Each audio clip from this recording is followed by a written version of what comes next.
Welcome back. You're listening to The Voice of Russia in London. I'm Brendan Cole.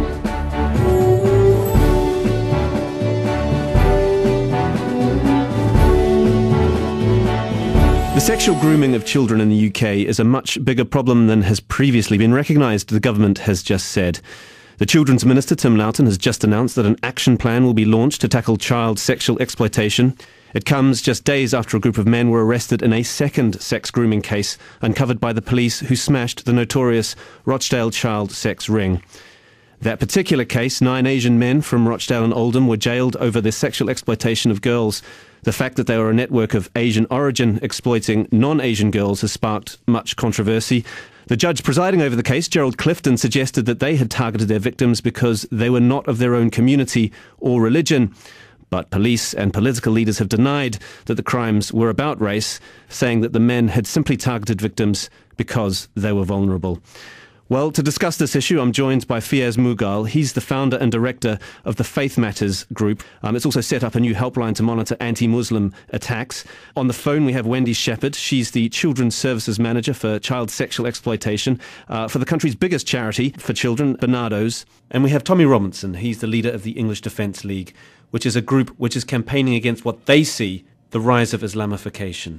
And on Skype we have Professor Roger Griffin. He's a professor in modern history at Oxford Brookes University and is in particular following the rise of Islamophobia. Fiyaz Mughal, I'm going to start with you. The case in Rochdale last week, how shocking was it for the Muslim community?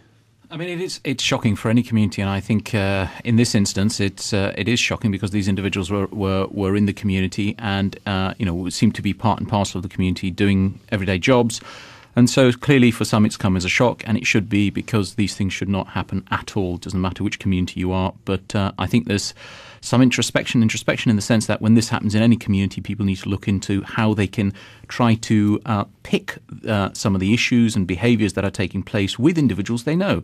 I think we're not talking about snooping here. We're talking about realising that the most vulnerable in our society need to be protected. And actually, Mohammed Shafiq from the Ramadan Foundation said last week that the sexual abuse that came out of this case, came out of this trial, does go on in the Pakistani community, for instance, but some in those communities bury their heads in the sand over the issue. Would you agree with that? I think that I think to label this and say, well, it's an issue of the Pakistani community is really problematic. We have these issues around burying information in a whole range of different communities in this country, particularly new migrant communities who are bringing over sometimes cultures which are different to the UK culture. Now, saying that, we shouldn't make this on the basis of racial communities.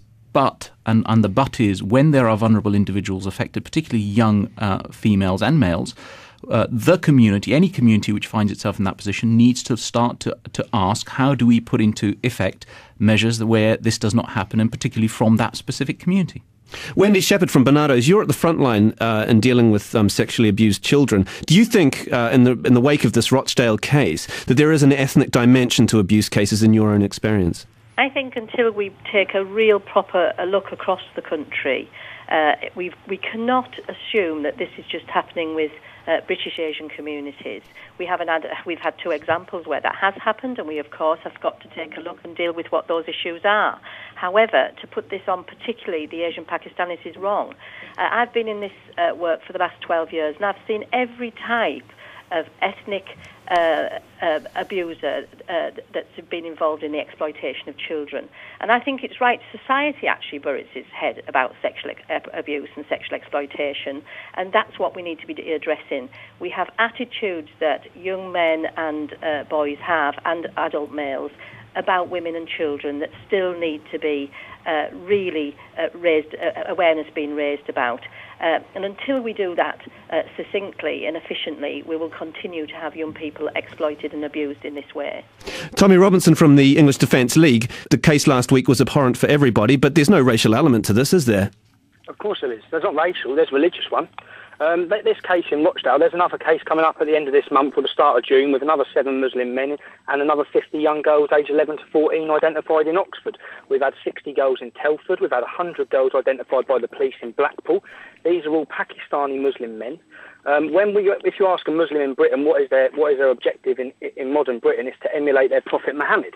Now, 1400 years ago, it was a long time ago, but Muhammad married a 6-year-old child called Aisha, and he consummated that marriage when she was 9.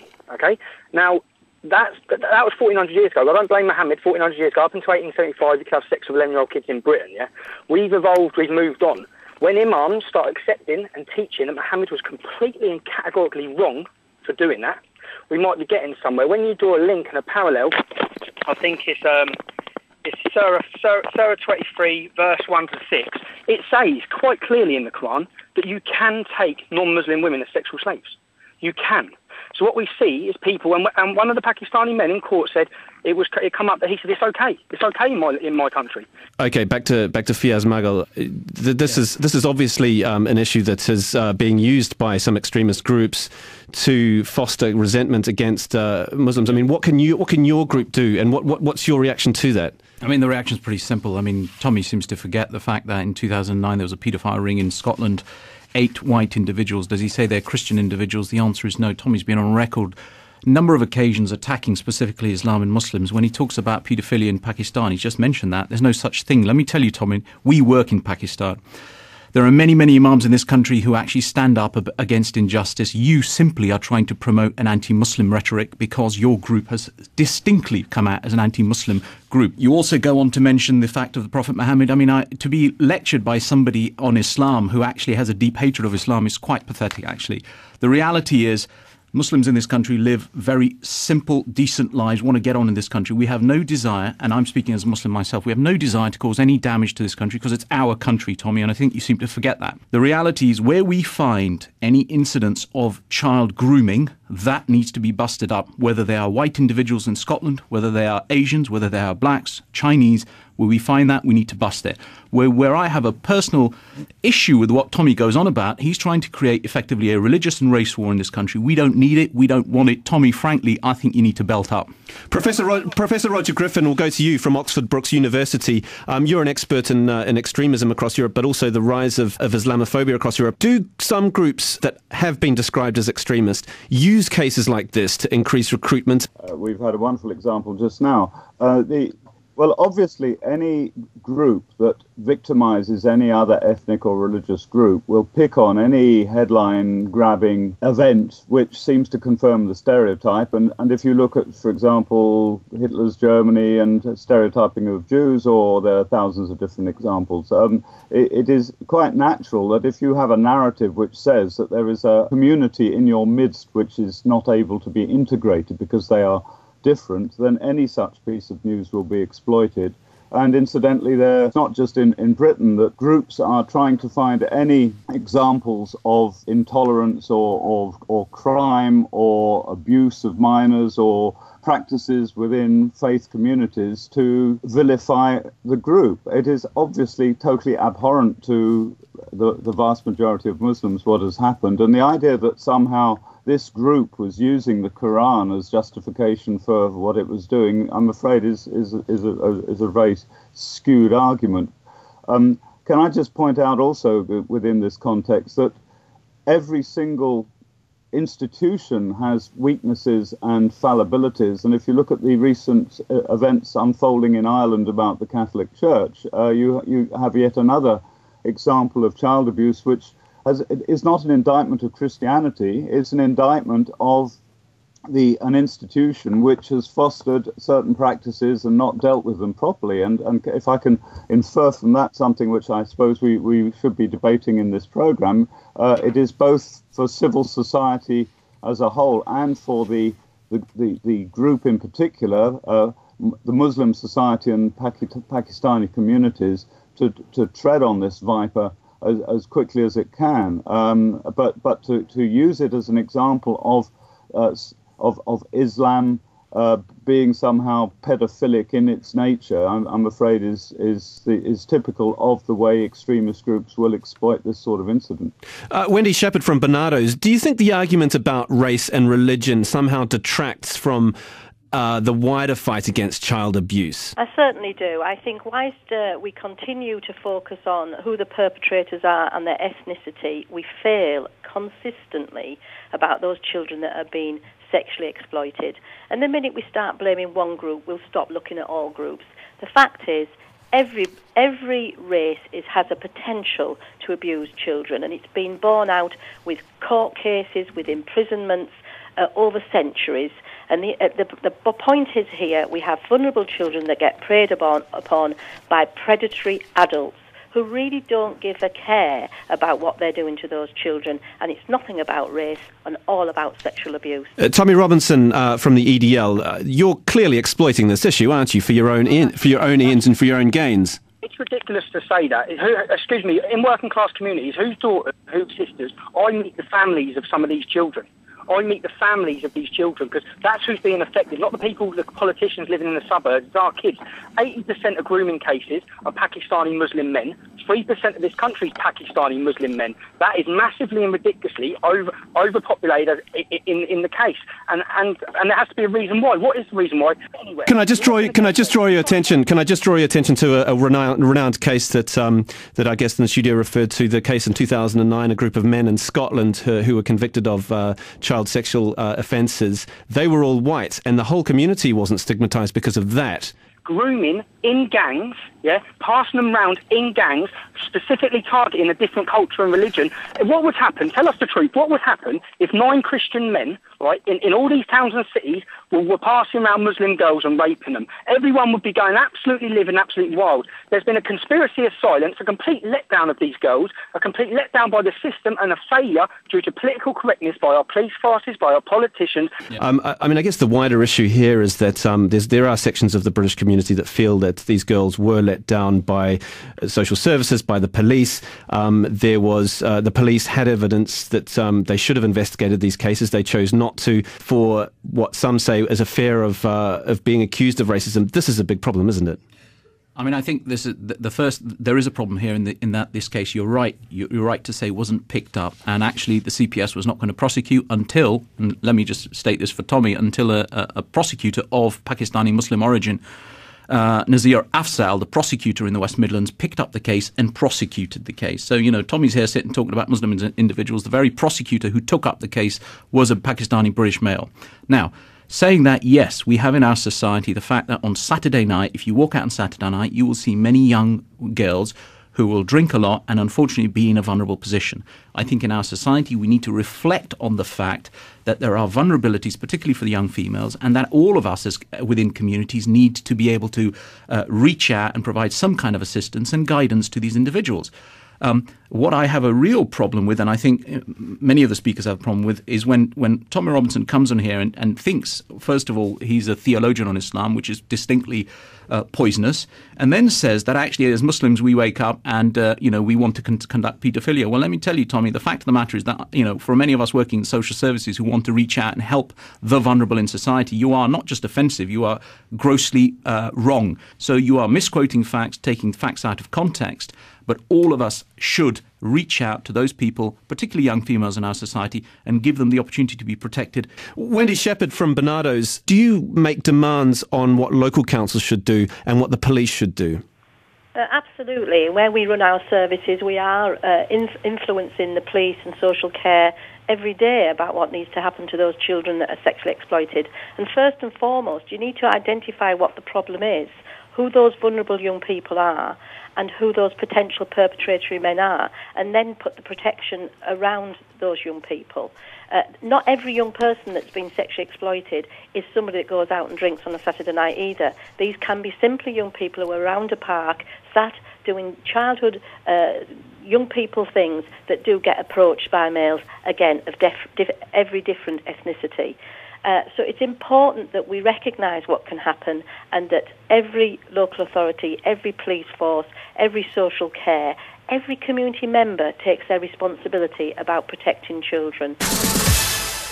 You're listening to The Voice of Russia. I'm Brendan Cole. Today we're talking about the sexual exploitation of children in the UK. Joining me in The Voice of Russia's London studio to discuss this is Fiyaz Mughal. He's the founder and director of the group Faith Matters. Wendy Shepherd from Barnardo's. Tommy Robinson from the English Defence League. And Roger Griffin from Oxford Brookes University. Roger Griffin, I'm just going to turn to you.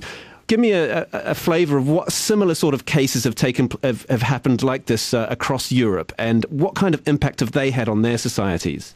Obviously, what alarms me is the fact that though historically lots of people are worried about the rise of fascism, the rise of Islamophobia and the obsession with national identity as if there's a single pure national identity is a phenomenon which is now the most powerful enemy of liberal values, and these people are not fascists and they're not Nazis, but they do have a very deep concern about national identity. And can I just say, as a liberal, there are three issues where I think Tommy Robinson is onto something, but it's the way he goes about addressing them that I have big problems with. And the three issues I like to stress is, A, there are huge issues about identity in Europe. Obviously, what Breivik did about it by trying to start an anti-Muslim crusade was absolutely abhorrent. But there are issues about identity and the type of Europe that is developing from due to mass immigration and the rise of multi-faith communities in Europe.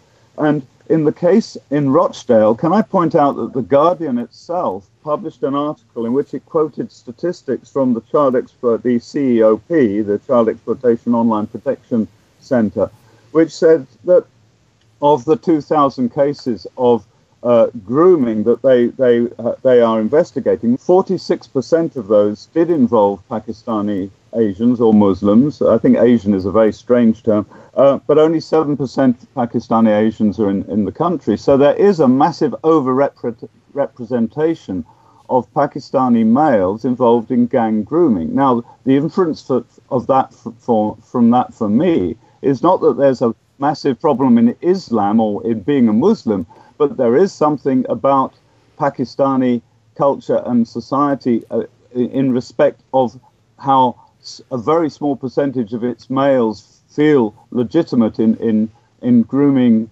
sex slaves, which I think has to be addressed quite specifically. And the third point I'd like to throw in is the fact that it is absolutely true that in country after country, some attempts by the police and social services to involve themselves in investigating crimes or malpractice in ethnic communities is inhibited by political correctness. Fiyaz Mughal, what do you make of that? It's political correctness. These are issues that people are handling with kid gloves, and this is to the detriment of the welfare of children.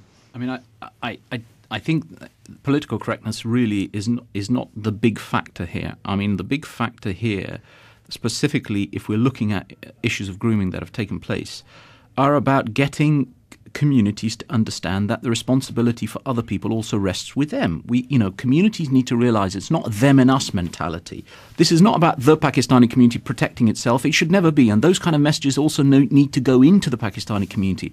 The person across the road who's your neighbor, who's a white neighbor, equally should have your respect and their dignity need to be protected. That's the kind of messaging that we need to get across in our communities. That's the kind of messaging we as an organization try to do. But I think just to kind of sum up, this is about all of us, I think in many instances, trying to take responsibility, and particularly within the Pakistani community, a red line that actually other people do matter and that other people and their rights also do matter. Tommy Robinson from the English Defence League. Some could say that actually the more closed society, I guess religions that have a degree of sexual taboos may have more problems with dealing with sexual abuse. The child sexual abuse case in the Catholic Church in Ireland is a clear example of that. Got nothing to do with Islam, hasn't it? What I'm hearing a lot of is from Muslims seems to be victim blaming, because girls are out on the street drinking late at night. A girl should be able to walk down the street naked at 12 years old without getting raped or groomed and abused. And I think everyone agrees with that, though, to be fair, Tommy Robinson. Nobody agrees that they're fair game. So that's what I hear. But in Rochdale, a local Muslim counsellor went to the court trial and defended those men. Now they've been convicted of paedophilia. There's been no apology for him defending them. There's been no resignation. There's been no public outcry by the local Muslim community for him to leave his position of power. And when we talk about Islamophobia, which he needs to do ASAP, we're demonstrating there in 3-4 weeks, but when you say Islamophobia, a phobia is an irrational thought. Now, it is quite rational when we see these paedophilic gangs. It's quite rational when we see terrorism, extremism, Islamism, female genital mutation. When we see these fearful things, it's quite rational to condemn them and go against them. It's not irrational. It's not a phobia. it's quite rational to speak up against these practices. And we can't blame it on the Pakistani community, because when you go to Sweden, these same similar cases are happening within the Iraqi community. In America, you've got 29 Somalians just arrested. The link between all these groups, in France, there's cases of Algerians. The link between all of them is Islam. And I'm merely pointing them out. I don't hate Muslims. I actually quite like a lot of Muslims I've grown up with in Luton, but there is a problem embedded in their ideology which promotes hatred against non-Muslims. It promotes sexual slavery against non-Muslims. A key issue about this is I guess, the wider issue is this an indictment on society? And Wendy Shepherd from Barnardo's, what does this say about British society? There's a whole raft of issues here, and it's clear from that particular case that, you know, police should have acted quicker, social services should have been in there quicker. Has been a general complacency about children who've been sexually exploited. I've worked in this area for 20 years, 12 years specifically on exploitation. It took the racial issue to put it on the front page of the Times. That's what I object to. I object to the fact that children who were exploited for many years were ignored until somebody could say, oh, it's this particular group that are doing it. It's not about that particular group. This has happened to children for centuries. And what we're seeing now is it coming to the fore much more clearly. I remember and lived through the child abuse scandal in Cleveland that had nothing to do with other than white British families. And that essentially, for me, quietened down society on sexual abuse. The fact that there was a trial about, and the fact that it was called a scandal, actually rendered people helpless in dealing with sexual abuse and sexual exploitation, and made paediatricians fearful to even examine. And this, I think, is another way that we silence in secret the abuse of children, and we keep it there by taking it off those children and putting it on to a section of society to blame. The fact is, children are at risk of sexual abuse and sexual exploitation in this country, as they are in many others, and we need to deal with it. And we need to take the bull by the horns and not be frightened to say this is wrong in whichever community it's happening with, and to absolutely put everything possible in to prevent it and to safeguard children. And that's where this lies. Every professional, every community member, every person that exists needs to be making a stand about protection. You're listening to The Voice of Russia with me, Brendan Cole. Fiyaz Mughal, is this an issue that a group like yours has to deal with in terms of integration? Or I think there are numerous factors affecting Pakistani and other migrant communities today. I mean, whether it's lack of employment, whether it's internal conservatism, there's a whole range of issues affecting them. That's no excuse for what's happened to these young girls. However, saying that, within the work we do, we also make it very clear that if there are underlying problems around child protection, that institutions need to be able to be developed, to be robust, to pick up those issues. So that's part of the work we do. And that's why I completely agree with the speaker from Barnardo's. This is an issue that affects us all, but we need to strengthen and make more robust those institutions within migrant and communities like the Pakistani community. So the answer is yes, we will continue to do that work and strengthen those institutions to protect the innocent and the vulnerable. I'll just come back to two things Tommy said. I want to go back to the two things that Tommy said. Tommy's talked about FGM, terrorism. He talks about everything that's a problem with Islam, frankly. I mean, and, within the Quranic text, it's very clear. Anti-terrorism statements very clear in there. FGM, not even mentioned. These are clearly cultural things. Talks about Iraqi communities having problems and doesn't talk about issues of migration and identity, which the speaker from Oxford Brookes has mentioned. So again, it's all about blaming Islam. He then says, I don't hate Islam. We run a project called the Tell Mama Project, which is around measuring anti-Muslim attacks. And we can tell you we have statistics, which we are going to present to the Home Office, showing that nearly 20% of the cases that come in, which are anti-Muslim attacks, have some form of an EDL member or EDL link, because we have them snapshotted. We have that evidence with us.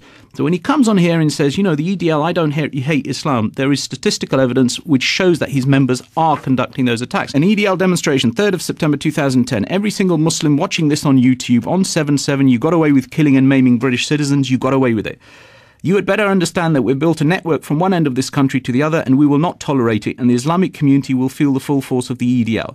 So, Tommy, when you come on air and you say, I don't hate Islam, well, actually, you're double standards, double speak, and I'm afraid all of the evidence I've got right in front of me shows that you actually do not like Muslims. This is not a case of the Muslims. This is a case of individuals who are grooming young girls, and we all need to bust these kind of gangs. Tommy Robinson from the English Defence League, you're clearly using this sexual abuse case to strengthen your case against Islam, is that right? Do you really think we want to be talking about this? Do you really think we're using it for anything? These cases have been getting arrests have been made in the last 3 years since we formed, because we're standing in city centres with families telling you these girls are being abused, these girls are being raped. There's been a conspiracy of silence to facilitate it by Islamic leaders, by police leaders. No one's done anything about it for 20, 30 years. Everyone's known this going on. And when your man says, that comment I made when I gave that speech, I try to differentiate Muslims to Islam. I have a problem with 7th century Islam. I think Sufis are brilliant. They are working in Britain. They are such a great sect of Islam. We don't have a problem with it. We have a problem with these Wahhabi, Saudi-funded sects, Salafis, these ones who are trying to take it back to the Bandis, these extremist sects of Islam, which are not integrating and they're fostering hatred within all of our communities. That, when I said you'll feel the full force of the English Defence League, we're trying to put a rocket into, not a rocket, but trying to drive into the Islamic community so that they come out and reform themselves. So they realise the only time the Islamic community started dealing with the extremists in Luton was when we run through the streets. That's the only time. That's what they need. So when I'm saying that, I'm trying to bring them forward to fix up and reform their ideology within Britain, which is clearly not working. Clearly, the rise across Europe of anti-Islamist political parties in every single country are gaining power. The reason why is because Islam's not working. Professor Roger Griffin from Oxford Brookes University, what do you make of that? Well, no, can I just say to Tommy, well, look, it seems to me that we all agree here. We all hate Islamism. We all hate Islamist extremism. We all hate abuse of minors.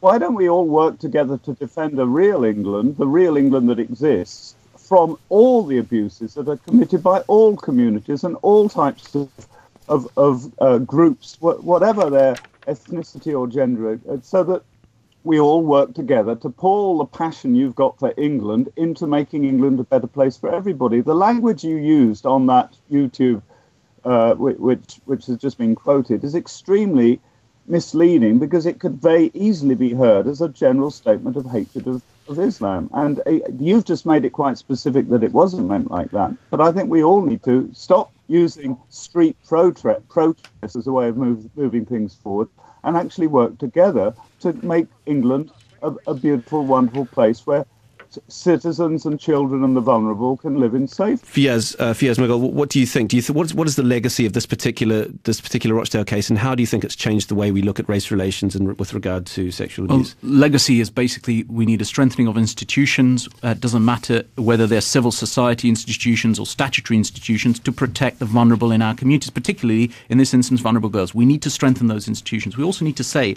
there's a clear red line in communities. It doesn't matter whether you're white, you're black, as I said, Asian, whatever. There's a red line. And that red line means if you are involved in this kind of activity, the community itself should be able to inform the police and you will get busted. It's simple as that. We need to draw those red lines.